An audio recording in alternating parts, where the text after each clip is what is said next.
رمضان المبارک میں نیکیاں کمانے کا بہترین طریقہ کیا ہے؟ قیام اللیل کی عادت اپنائیں، سامانیہ مشغولیت اور انٹرنیٹ سے بچیں، نفل عبادات کا اہتمام کریں، دعاؤں اور مناجات کی کثرت کریں اس رمضان کے مہینے کے اندر۔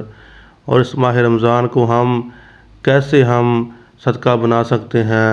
اوقات کو ضائع ہونے سے بچائیں، روزانہ کے اوقات کو ترتیب دیں، قرآن کریم کی اس مہینے میں تلاوت کا اہتمام کریں، توبہ استغفار کلمہ طیبہ کا زیادہ ورد کریں، ذکر اللہ اور درود شریف کا ورد کریں، روزوں کو آداب کے ساتھ رکھیں۔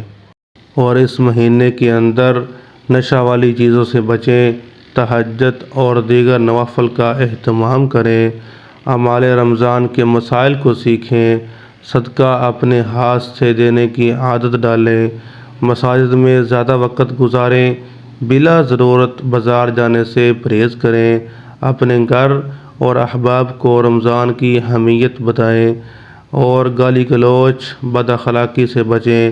حسب توفیق صدقہ خیرات کرتے رہیں، ہر کام میں اللہ تعالیٰ کی رضا کو مقصود ہو۔ اگر ہم یہ سب کام کریں گے تو انشاءاللہ ہم رمضان کے اندر بہت سی برائیوں کو ہم دور کر سکتے ہیں۔